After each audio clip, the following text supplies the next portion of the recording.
Une fois de plus, je prends ce moyen direct pour attirer l'attention sur ce qui se joue ces jours-ci dans le monde agricole français, pour notre pays tout entier. Nous sommes placés devant un défi sans précédent. Notre agriculture, déjà très abîmée, risque désormais d'être engloutie.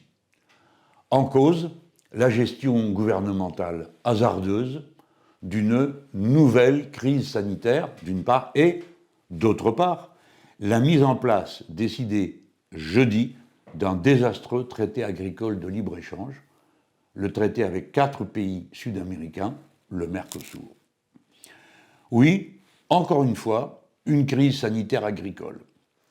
Elle sème détresse et colère dans l'élevage bovin. Tout le cheptel est menacé par une épidémie constatée pourtant depuis l'été dernier.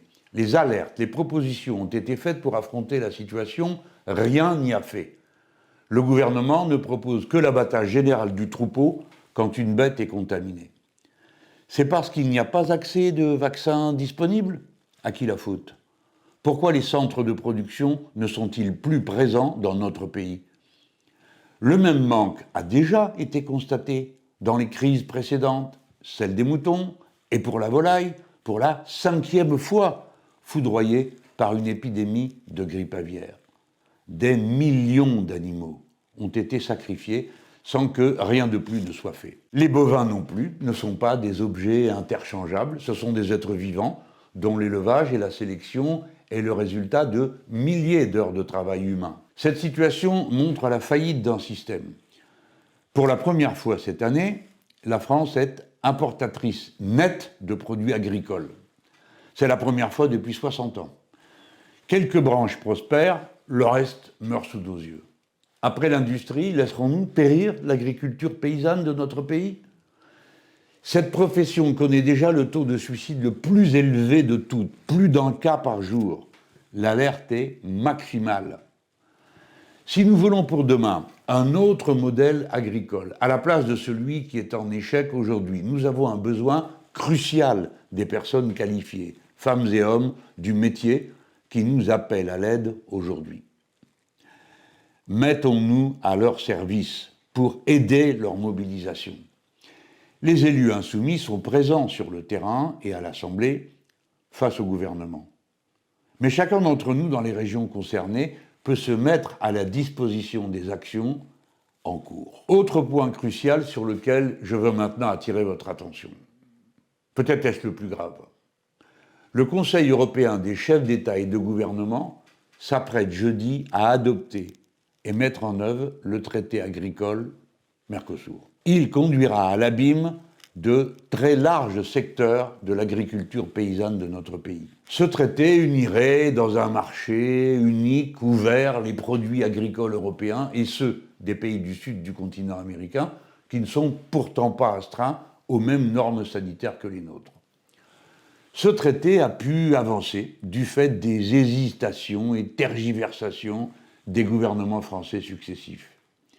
Ils ont chacun misé sur un modèle agricole, chimique et industriel tourné vers le marché mondial.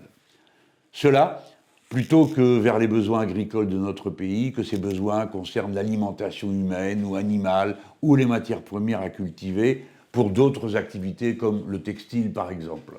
Face à ce traité, la France, j'ai bien dit la France, s'est exprimée sans aucune ambiguïté. Elle a dit non. Elle l'a dit à l'unanimité. Ceci par un vote de l'Assemblée nationale où tous les députés, sans aucune exception, ont adopté une résolution condamnant ce traité. Ce texte refuse aussi tout prétexte de clause de sauvegarde et autres conditions pour l'accepter, car nous avons vu dans le passé quelle leurre c'était là. Quand notre pays n'est plus capable de vérifier le contenu que d'un conteneur sur 1000 dans ses ports, on comprend l'impossibilité de vérifier des millions de carcasses ou de tonnes de produits végétaux. La résolution de l'Assemblée nationale française contre le Mercosur était certes proposée par les Insoumis, mais le vote unanime par le Parlement fait d'elle une décision de la France, sans aucune appropriation partisane. Dès lors, Le devoir des autorités françaises est de voter contre l'adoption du Mercosur au Conseil européen. On ne pourrait accepter que le vote de l'Assemblée nationale française soit considéré comme rien. Comment pourrions-nous nous voir imposer de force une décision aussi destructrice pour notre agriculture que l'est ce Mercosur? Le président français doit s'y tenir et dire non.